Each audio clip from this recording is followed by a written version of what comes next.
Friends அனைவருக்கும் வணக்கம். மிருகசீரிஷ நட்சத்திரக்காரர்களுக்கு ஆதிசங்கரர் கதை ஒன்றை சொன்னார். வேடன் ஒருவன் மானை பிடிக்க முயன்றபோது அதன் கொம்பு கொடி ஒன்றில் சிக்கியது. பின் அதை கொல்ல முயன்றபோது, கொஞ்சம் பொறு, என் மனைவியிடம் சொல்லிவிட்டு வந்து உனக்கு உணவாகிறேன் என்றது.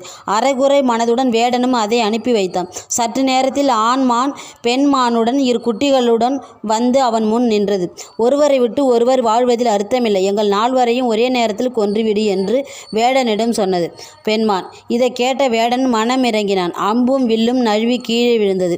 இதை கண்ட சிவபெருமான் நம்பிக்கையோடு எழுந்தருளி வேடனுக்கு மோட்சம் அளித்தார். மான்களுக்கு நட்சத்திர பதவி அளித்தார். அவை வானமண்டலத்தில் மிருகசீரிடம் நட்சத்திரமாக மின்னியது. இந்நட்சத்திர தொகுதியில் 4 நட்சத்திரங்கள் உள்ளன. மிருகசீரிட நட்சத்திரக்காரர்கள் வாக்கு தவறாததோடு பாசத்திற்கும் கட்டுப்பட்டவர்கள் என்பதை இதிலிருந்து நாம் அறிந்து கொள்ளலாம். குழந்தைகள் பெற்றோரிடம் அன்பாக இருங்கள். நன்றி. தேங்க்யூ.